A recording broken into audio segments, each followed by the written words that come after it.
all done, we'll probably have to have an IT person have a conversation with you so we can try to figure out where it saved it on your computer.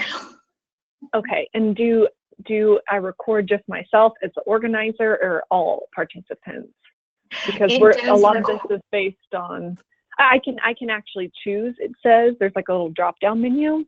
How does it know? How does it know the difference? Yeah, I'm not really sure. Okay. Probably just based on who's talking, like it knows that you're the presenter and the organizer. And so. Okay, because I can choose to just do me. A lot of this is based on participant, involvement and answering questions about specific kiddos in their home and stuff like that. So I think maybe for confidentiality, would it be better to just have me as the organizer recorded on this? I mean, I think you could present it to the group and just see, if people don't mind being recorded, then the info might be helpful to anyone that's listening to the recording, just as long as they don't give specific confidential information. Okay, perfect. Well, I think I'm going to give everyone a little bit more time, but I have the screen shared, I have the chat, so I think I'm all good to go. And it says that it's recording, and that was a lot easier than I thought it was going to be. So. Yeah. I know we've had issues before with it not working though, so I thought I'll just hop on and that way we're good. Yes. Did Sarah send you do you have a sign-in sheet of everybody that's supposed to be on? I saw a sign-in sheet. Usually before I just had asked people to send their name in chat or just verbally. We're going to do introductions. And so I usually just had a little list that I wrote down. Okay. Is that okay? Would you like me to put it in the sign-in sheet and send it back to Sarah like that? I told her I usually just emailed when she was on maternity leave, Jennifer, and she said that was okay. So I can do. Okay. No, I think how we did it last time is fine. Okay, perfect. Well, I'm just going to give everyone a couple more minutes, and we'll be good to go. And I'll be emailing Sarah after we're done. Okay, that sounds good. I'm gonna hop out then, and all right. Thank you for doing this. Yeah, of course. I will talk to all of you guys later. Okay, sounds good. Thank you. All right. Bye. Bye. All right. So it looks like we have Marilyn and Renee. Is that correct? Yes. Awesome. Yes. And are you guys on phone only? Or are you guys on computer? I'm on a phone. Marilyn is. Okay. Marilyn. Renee. Okay, Renee's on a computer. Yay! I always like when people can see the PowerPoints because sometimes it can get kind of. Have you guys done this training before? You guys weren't with me last year, right? Okay. Okay. I didn't think so. All right. And I see Elise is here.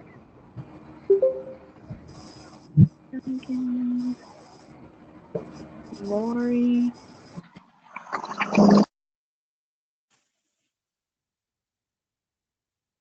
Elise, are you on phone or computer?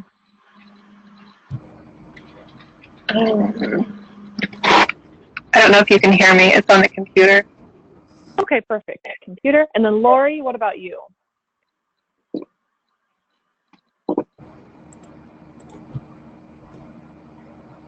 Lori might be on the phone. Okay, we'll give everyone just one more minute and then we're going to go ahead and get started.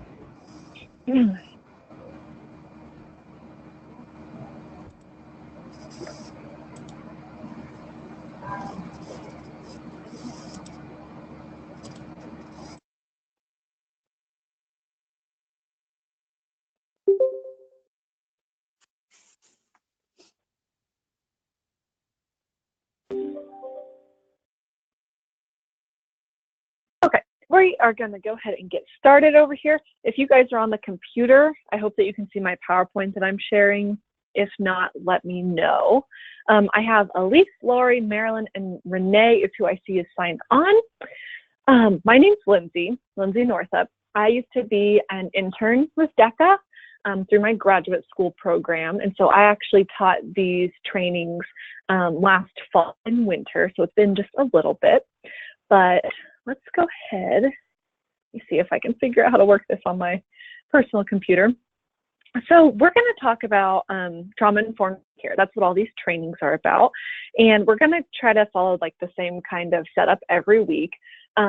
If you are on the phone or aren't able to see all the materials that we're discussing right now, all of it's actually available on the Annie E. Casey Foundation website. They have some super great resources. All the PowerPoints, handouts, things like that are on there. But basically, we're going to be going through the attachment regulation and competency framework. And we're going to be talking about resilience, trauma, things like that. So this group is going to meet 9 times for about an hour each time. I will never, ever make you guys go over, but sometimes we will finish up a little bit early, which is nice.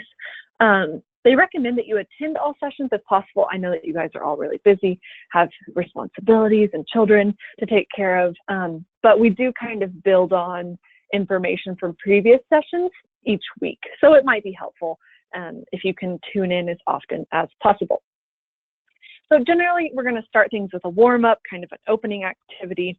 And I don't think I mentioned, these trainings are actually meant to be done in person, but we are obviously doing them online. So they're actually meant to be 2 hours per session, and there's a lot more involvement, handouts, small group activities that unfortunately we're not going to be able to do. So some of it might be a little bit different for our specific group.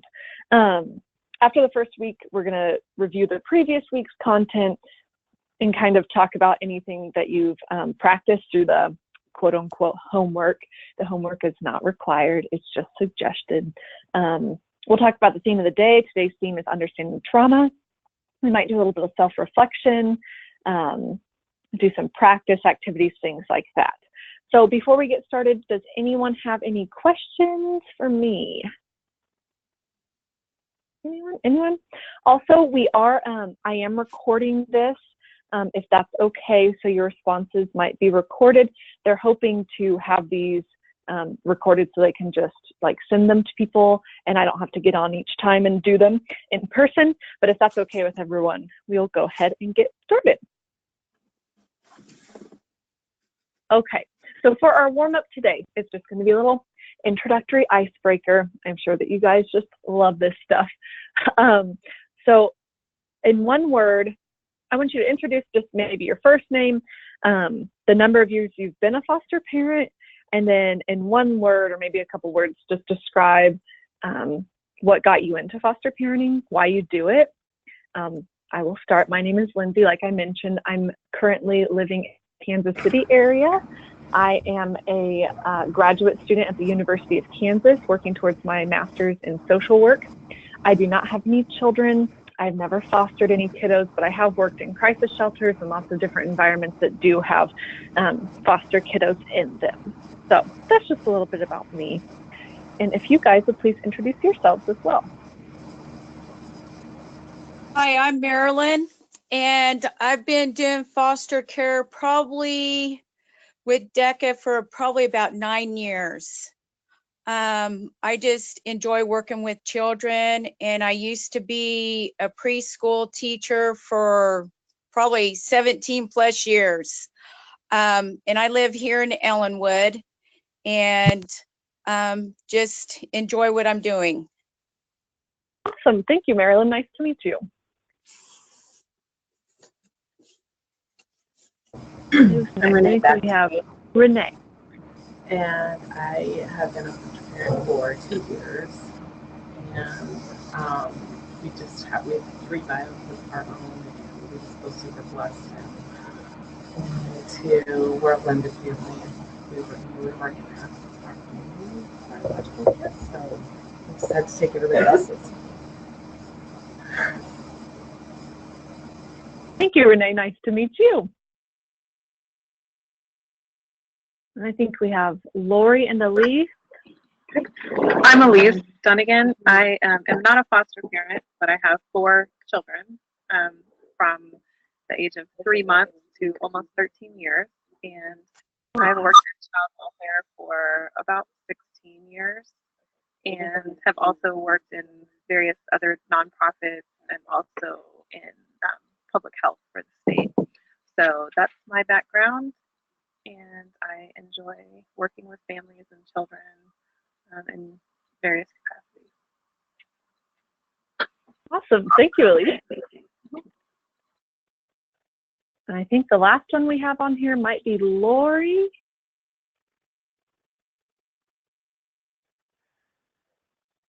Are you there, Lori?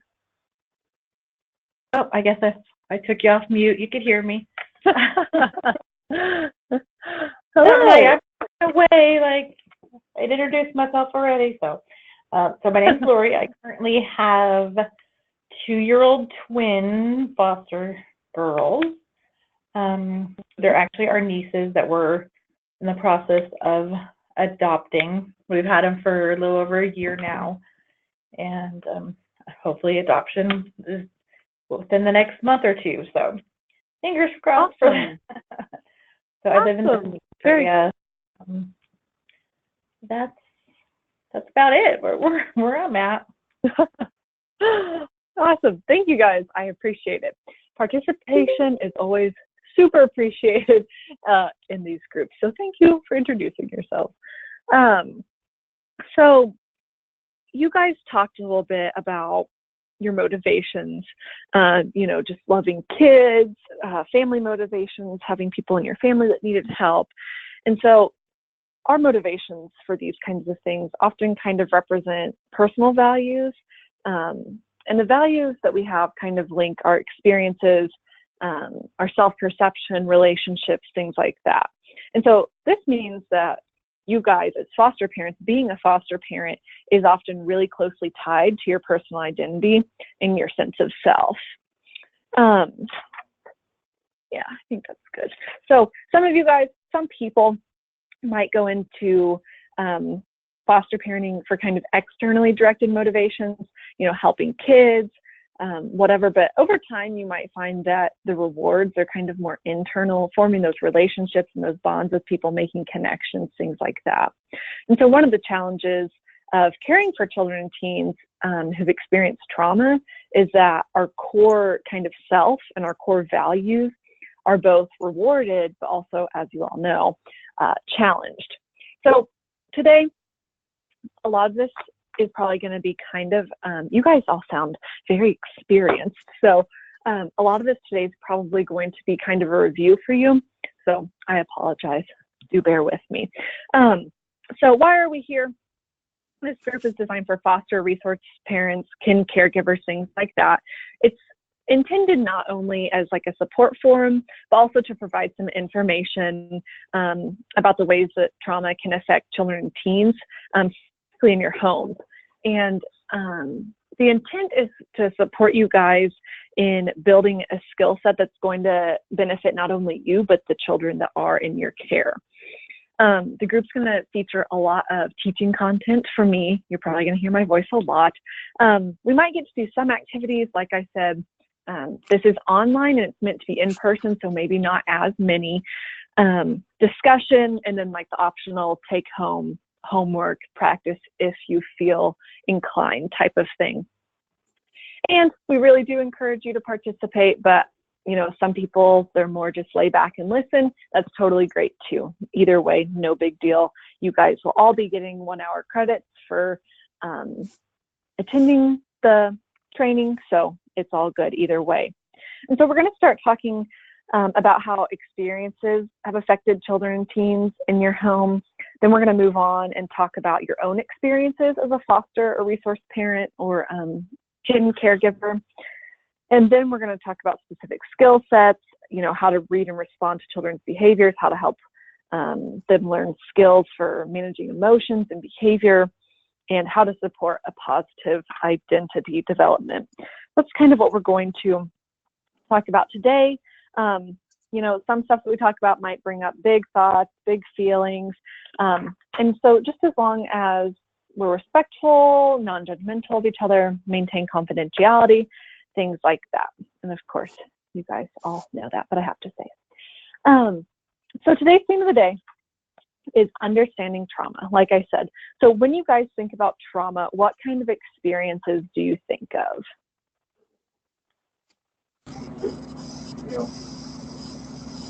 I think of excuse me, I think of when our kiddos are taken away from their biological parent. Removal. Okay, yes. Mm-hmm. Removal from bio parents. Before that. Okay, good. Any other examples that anyone can think of? Probably neglect and abuse that's been happening. Yep, abuse and neglect.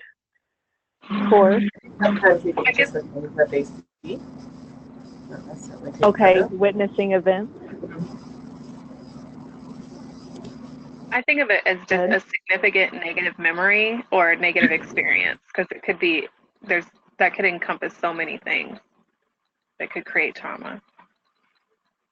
And that is exactly what we're going to talk about. Good answer. So I have to remember to keep up with my PowerPoint. Usually I just start talking. So while some people, those were all good examples. Thank you for participating. While some people believe that trauma only happens to like a handful of children or adults even, if you look at the research, it's actually very common. So I just have a couple of statistics here. 1 in 5 girls reportedly experience sexual abuse. 1 in 3 children report acts that are classified as physical abuse. 1 in 5 adults report growing up in a home where there's domestic violence. And 1 in 5 children in the U.S. Grow up in a home with significant enough poverty to where they have food insecurity. They're not sure when they're going to get their next meal. And so for children and youth in foster care specifically, trauma is kind of the norm, not the exception. And for children and youth or of color or who identify as LGBTQ, trauma is probably going to be even more common and complex for those populations. So many people believe that the word trauma refers only to kind of those things that we see like in the media, like assault, acts of terror, natural disasters, acts of abuse, things like that, some of the things that we mentioned.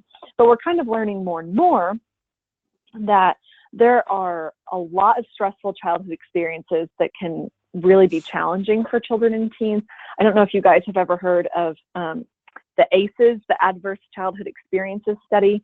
It kind of goes through, excuse me, and you mark a variety of experiences, whether or not you have experienced them in your life, and it kind of gives you like a trauma score, a trauma rating. And there's a lot of things on there that you might not necessarily expect. And so children and teens, they might also experience kind of multiple or overlapping traumas that happen at the same time or in close proximity to one another. And so if, for example, if you have a caregiver that has mental health issues, depression, anxiety, something like that, and then you're also experiencing poverty or racism, traumas can kind of overlap. And so it's important to not kind of assume that we know what particular trauma experience kind of most affects a particular child or teen, because they're usually overlapping.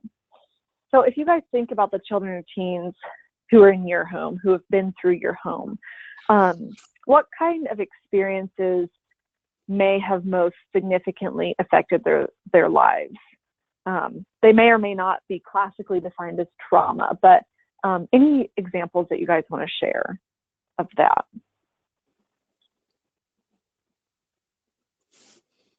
I think their socioeconomic status,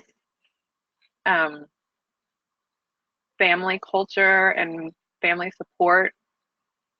Mm-hmm. Like you said, usually of their parents, like their parents' coping skills. Yes. That definitely affects the way you're parented, for sure. And it might not even be overtly negative or abusive, like I said. But yeah, if there's a lack of coping skills or a lack of, I don't even know what word I'm looking for, but just a lack of knowledge of kind of how to parent well, yeah, that for sure would affect things. And maybe even the amount of trauma the parents experience in their life. Yes. Parental trauma, for sure. I'm writing down all of your answers. Anything else that anyone can think of? There's a classic, I know last time I taught this, it was, a lack of a father figure for one one specific family having an abusive significant other of a parent in the home. One parent talked about a child who had received a traumatic brain injury. Not even, it was an accident, but even that, you know, is, I mean, trauma, obviously. But just maybe think of some of the ways it's not always in the traditional sense. Anyone else want to share before we move on? Like our family's blended, right? So we've had divorce, and that clearly I can see the trauma that caused my kids, it caused me. So, you know, it's a stressor. Yes, yes, for sure. You have to move, change schools, new house. You had to change. Oh, wow. Wow. Okay. All right. So good examples. So when we're understanding trauma, feelings are complicated, obviously. And it makes sense that we believe that kids should be happy and maybe even relieved to escape an abusive or neglectful or negative environment. But attachment is a really powerful thing. And research shows that even in the worst relationships, kids, they find a way to form a connection with adults in their lives, regardless of the state of that relationship. And so for most children and teens, their relationship with a caregiver probably has a lot of different facets. So there may have been acts of violence, but there also may have been, you know, times of caring. Kids often, you know, talk about feeling loved, even when there is a lot of boundary issues and boundary violations. And so children and teens' feelings are often very complicated, and we can't really simplify them into a single emotion. And then we also have to remember that loss and grief, you know, we talked about the trauma of being removed from a biological parent or family member. Loss and grief are also a really big part of the experience of I venture to say almost all children in foster care. So I'm going to skip that little question, that little activity. So many people believe that really young children aren't affected by trauma because they don't have language, they can't describe their experience, and they may not even remember it a lot of times. But we know that early childhood can have a really profound influence on later development for kids. And so infancy and early childhood are that time of the rapid brain growth, all the development that's happening, and environments and relationships have a strong effect on that growth and development of the brain. So even if a child or a teen can't name a traumatic experience, their development is probably been affected by trauma. And so memory you have to remember, it's more than language. You know, if we think about sensory things like smells, internal sensations, facial expressions, all those different sensory inputs, those can be a trigger for a lot of kids. So I'm sure that some of you have had children placed in your homes that have experienced trauma at an early age. Maybe you don't know, but maybe some of you do know. So if you want to share, how do you think that early trauma, how have you seen that affect some of the kids in your home currently, or maybe even in the past? Our current placement has a fear of men and was having a hard time emotionally bonding with my husband. And so, and he's Nope, you broke up a little bit there. Did you say it's because they had negative male presence in their life, and so okay. And he's 2, and so that happened like a year ago. Oh wow. And he's still working through that. Yes, and that is the nature of trauma. Unaddressed trauma. That would be difficult to try to be establishing those positive relationships with males and teaching that, especially when there's been a lot of negativity with male figures, for sure. Anyone else?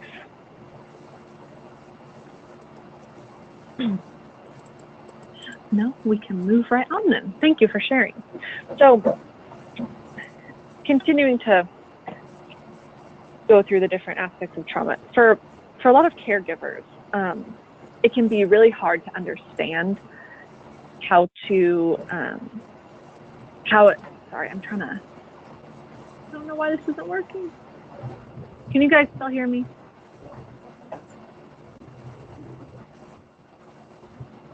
Can you guys hear me? Okay. I can hear you. Okay, I can perfect. hear you. I thought I muted myself for a second. So I'm getting used to doing this on my new different computer. So for many caregivers, it can be really difficult to understand how a child can be in a safe and loving home and still be struggling. Or maybe some of you, or some parents, if you think about it, like, you understand, but it's still really frustrating. And although experiencing kind of safety and caring and positive attention are all really important aspects of the healing process for children, it takes time for them to truly feel safe. Just like I believe Renee was just talking about, an incident occurred a year ago and they're still kind of working through it. And so this is going to be particularly true for children and teens who lack permanency, who are kind of unsure how long they're going to be staying in your home, and who don't really know what's going to happen next. And for them, safety itself can be kind of frightening. They might worry about, becoming kind of used to a safe environment and healthy relationships, and they might actually have anxiety or fear about losing them. And so children and teens who have experienced repeated danger, they often remain kind of vigilant, and they're really focused on detecting further signs of danger, whether that's in their environment, in their relationships, and kind of just the world in general. And it asks here, is there any way that your children or kiddos in your home right now that you see them demonstrating fear right now? Any behaviors that you see currently? Some of ours, kiddos in my home, demonstrate that. And what they will do is they'll shut down to where they won't talk. Yeah. Mm-hmm. Shut down. That's a good one. I know teens that a lot of teens that I've worked with, that's kind of what they tend to. And then I feel like sometimes with kiddos, I've seen also the opposite end of the spectrum of just giant tantrums, like panicking, and everyone's kind of like, oh, like, I didn't think that was a really big deal. Like, what's going on? Why is this such a huge thing? So I'd agree that yes, it can range from, kind of quiet reactions to more shutting down, isolating, and then to really big kind of outbursts for sure. So let me keep up my PowerPoint, make sure I'm on track. So there's going to be several different components for building healthy development and healing for kids who've experienced trauma. A lot of people might believe that talking about a traumatic experience will fix it. I also know a lot of people that believe that talking about a traumatic experience will make it worse. And putting words to experience, telling a story, developing that narrative, it might be important, but it's also kind of only one aspect of what a child or teen needs to resolve past experiences. So some of you might know a child who talks all the time about the things that they've been through, but they don't really seem to improve or feel better. They might feel worse, like I mentioned, and they might kind of still fail to understand the true impact that trauma has had on their life, and continue to engage in negative or unhealthy behavior. So we're going to talk about children and teens need external supports, the experience of positive relationships. They need opportunities to be successful and feel powerful. They need the ability to regulate their emotions and bodies, strategies to manage their behaviors, and other things that we're going to talk about through the course of these 9 weeks. And so as foster parents, you guys have, I'm sure the really unique opportunity to provide those really important, positive, supportive relationships that these kiddos desperately need and sometimes are desperately seeking themselves. So moving on to resilience. Ginny, do you have a definition of resilience you'd want to share?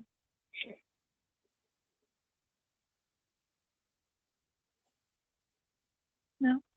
That is okay. So a lot of people define resilience as the ability to bounce back. That's how I learned it in school at a younger age. But, you know, obviously trauma can have a very strong negative effect on outcomes for children and teens. However, we all know that a lot of people who experience trauma go on to live really happy, healthy, productive lives. And so one of the major factors that predicts how well a child or teen or an adult, how well a person is going to do is the number and type of resources that they have, or positive supports, positive qualities that the person has. And these resources may be internal, like being able to handle hard feelings really well, or they might be external, like having a mentor, someone to talk to, process things with. And so we're going to spend a lot of our time talking about how to kind of build those supports and build up those resources. Okay, so if you're on the computer, you can see this little silhouette of a little girl, and it says, "Meet Olivia." Olivia is going to be a character that we talk about all through the 9 sessions.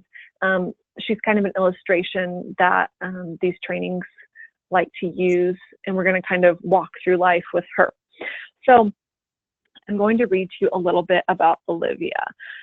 Olivia is a 5-year-old girl of mixed ethnicity. Her parents used substances, primarily heroin, alcohol, and marijuana, and there was frequent violence in their relationship. The family moved 4 times during Olivia's first 2 years and was homeless once. Often, Olivia's mother would leave her with friends or other relatives for brief periods. Olivia and her mother moved into a shelter when Olivia was 3 years old, but her mother returned to Olivia's father after 6 months. 2 months later, Dad was incarcerated because of a domestic violence incident and multiple intent to distribute charges. He was arrested in front of Olivia. Olivia was removed from her mother's custody 3 months after allegations of neglect and physical abuse. In the past year, Olivia has lived in 3 different foster homes.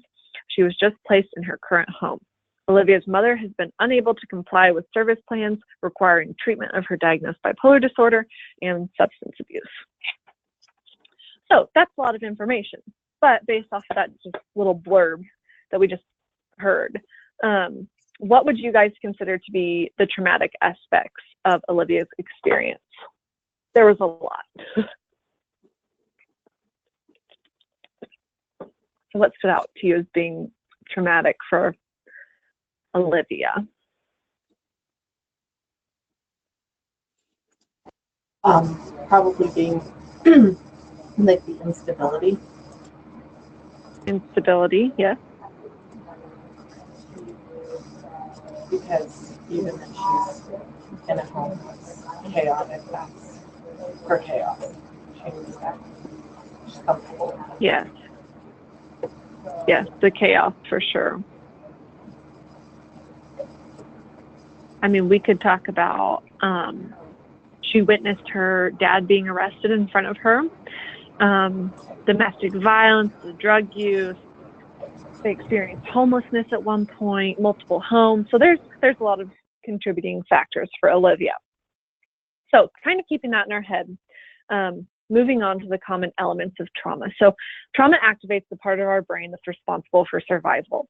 The switch to survival mode is, excuse me, it isn't really within anyone's conscious control, especially a child or teens. So the experience of trauma may be subjective, and what feels overwhelming for one kid might not for another kid or for an adult. Those internal and external resources that we talked about in developmental stage also can influence this, and it makes a difference whether a child has a caring adult in their life, or is like a toddler versus a teenager, that kind of age thing. So there's a lot of things that can affect the experience of trauma.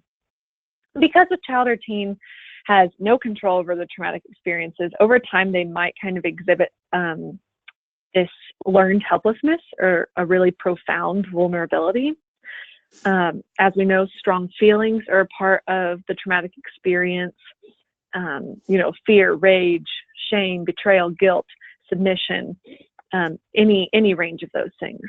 And then children and teens may experience trauma as either predictable or unpredictable. So this can really affect how they react to trauma. Unpredictable trauma, like not knowing if your parent is going to be in a good mood that evening when you get home from school, or a violent mood. This might kind of produce a constant state of awareness. They need to, a child might need to constantly be prepared just in case bad things happen. And then there's predictable trauma that happens at a particular kind of expected time. So here the example is sexual abuse. So if a child knows that when their uncle comes over, when their dad's friends comes over, that's going to mean that something bad is going to happen. That would be predictable trauma. And so this can often lead to really the development of a really powerful, like anticipatory anxiety, which we're going to talk about a little bit more later. So if we think how this has influenced Olivia, you don't have to answer these, but just think about what Olivia might have learned about relationships based on her experience, or how she might react to other people. Think about what Olivia has learned about herself in the past 5 years, growing up in this really tumultuous, unstable environment. And how do you think Olivia got through her experience? What survival skills might she have learned? So for relationships, Olivia might feel that relationships are dangerous, unpredictable, not permanent, you can't trust them. She herself might feel unimportant, vulnerable, unloved. She might place some blame on herself. Survival responses, they could range from anything to where she cries a lot because she kind of was neglected and lacked attention from adults, so she cries to get attention. Maybe she, shuts down like we discussed, stays kind of invisible, tries to make herself invisible so she doesn't get hurt. She might, another example they gave was self-harm. Even though she's a little child, she might bang her head against the wall or the floor to kind of self-soothe if her parents didn't really respond to her needs when she was distressed. So those are just a couple of ways Olivia could have been affected by her trauma. So we're going to switch to thinking about the lens. So trauma shapes the way that children understand and make meaning about their world. We know this. And over the next couple slides, we're just going to talk about kind of 3 important categories where kids kind of shape their meaning. So we're going to talk about attachment, labels, and self-preservation. So just like Olivia, many of the kids who come into your home will have experienced anxiety, lack of care, sometimes violence or harm within relationships. And when kids have experienced repeated stress in relationships, they kind of develop strategies for managing their future relationships. And so one strategy is to assume that other people are going to harm them and that they're going to kind of enter into relationships prepared to defend themselves. So when we interact with children and teens who've experienced this repeated hurt or harm, it's important that we remind ourselves that at any given moment, the child might not just be interacting with just us, but with every person who has ever hurt them or rejected them or abandoned them in the past. So I don't know, have you guys, are there any ways that children in your home have interacted with you that might be based on kind of these previous stressful, harmful relationships? Our kiddo didn't call us anything. He refused to attach names to us. Oh, are you there, Renee? I can't hear you quite well. I can hear you a little bit. Okay. Can you hear me better now? That's a lot. I can't hear you super well. Oh, sorry, Renee. If you want to type it in the chat box, Renee, I can read it to everyone. I'm sorry, I don't know why I can't hear you. Any of the rest of you guys interacted with, or have kids in your home interacted with you in ways that kind of indicate they're based off previous relationships?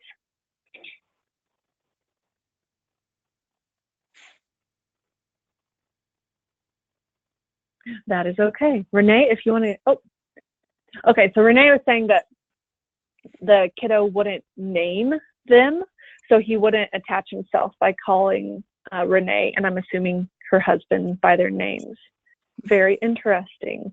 So kind of avoiding the formation of that relationship there. That's a pretty extreme way, I would say. I know last time I taught this, we talked about parents who would kind of walk too close to their kiddo, or maybe get too close and the child would flinch. Kids who would engage in a lot of arguing.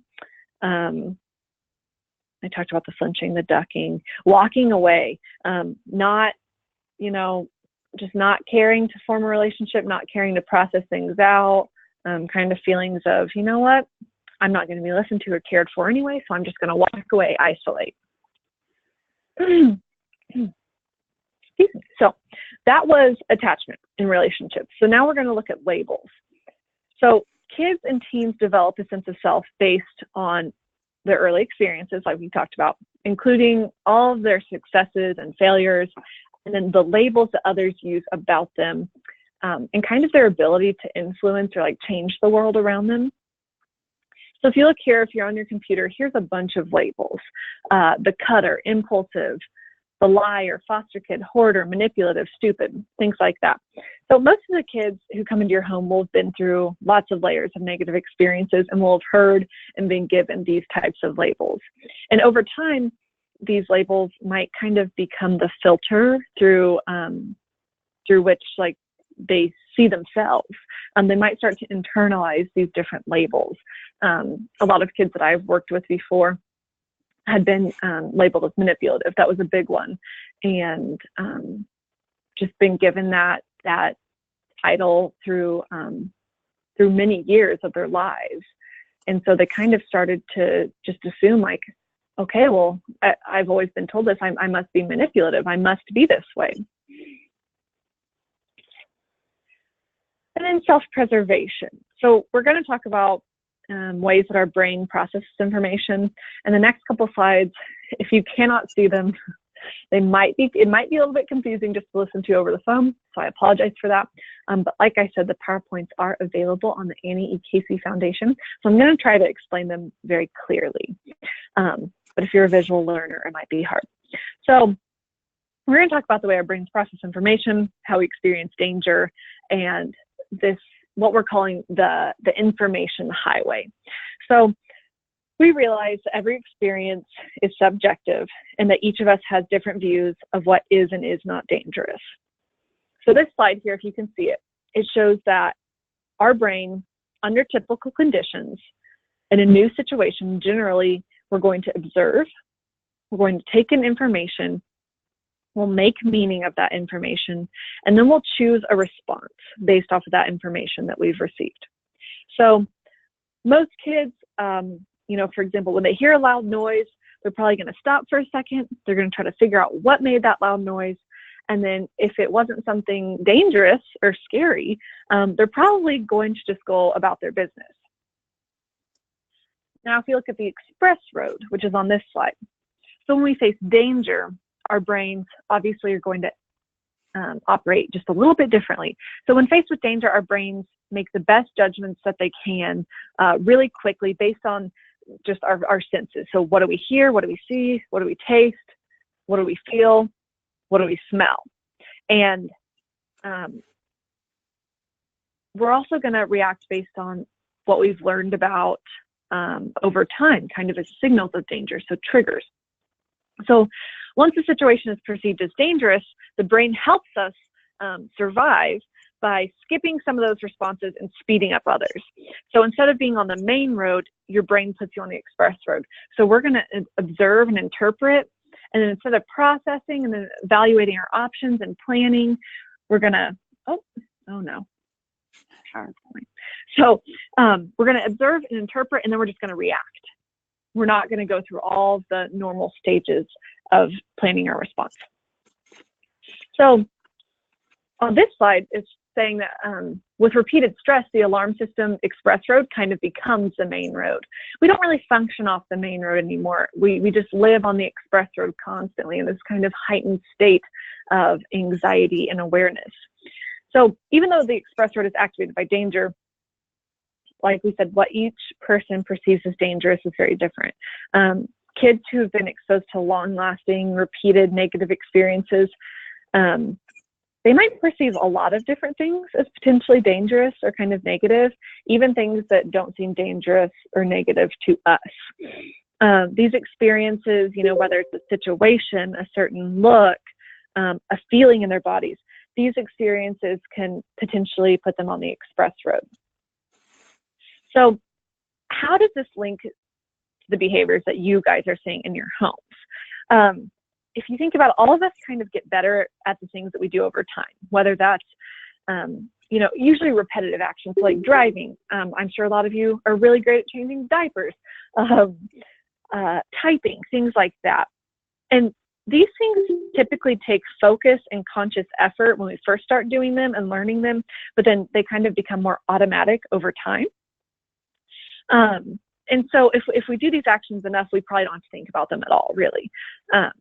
That's because our brains learn to be more and more efficient, and our thinking brain kind of gets out of the way and lets our action brain take over, except in unusual circumstances.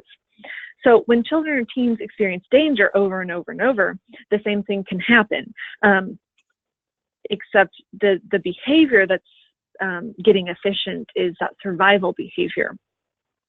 And so a child's response to perceived danger can happen really frequently and lead to survival behaviors instead of that thoughtful processing of information and thinking before we act. So express road can become the main road. So if you guys think about the kids that you've interacted with, what kind of things have you noticed that put them on the express road? What kinds of those things are their triggers per se?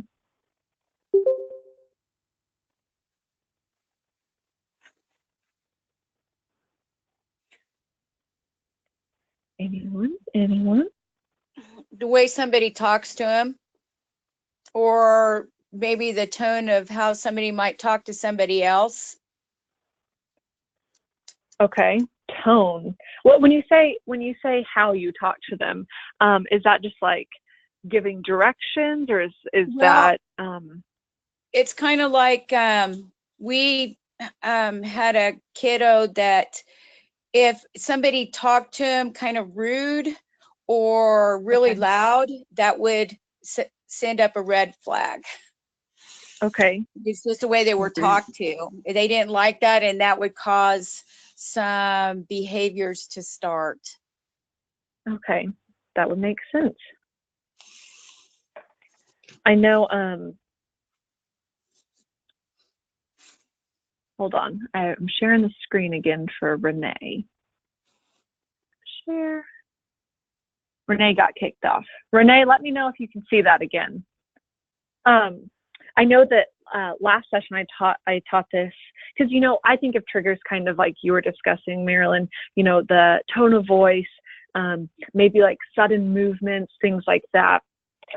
But she was discussing transitions as a trigger, which I had never really considered, but transitioning throughout the day was really traumatic and stressful for them.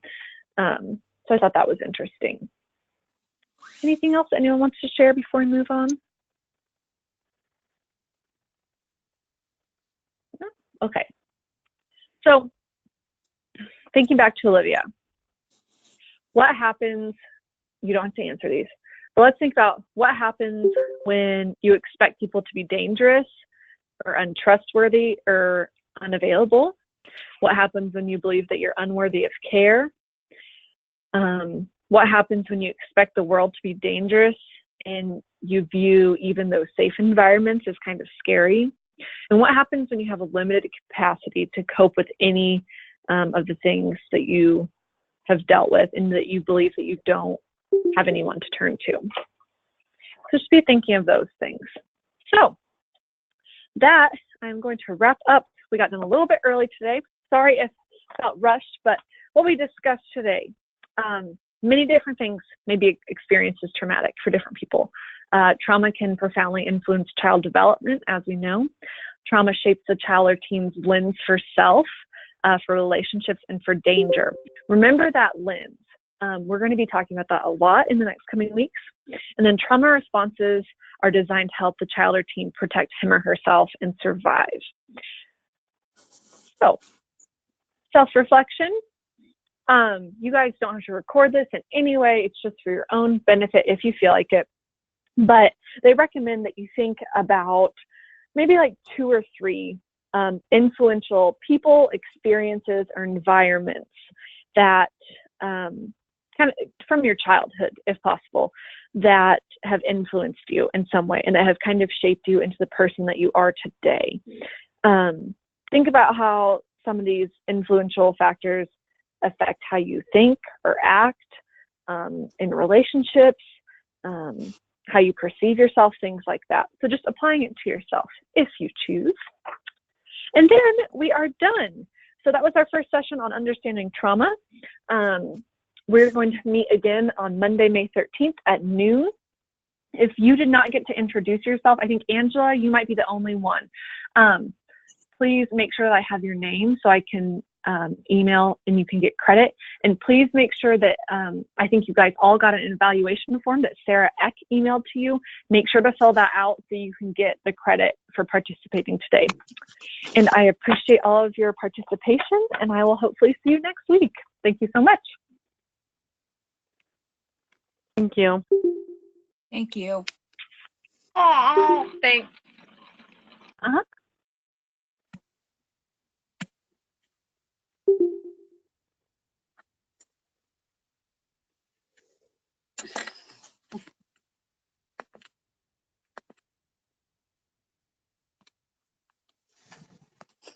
Anyway.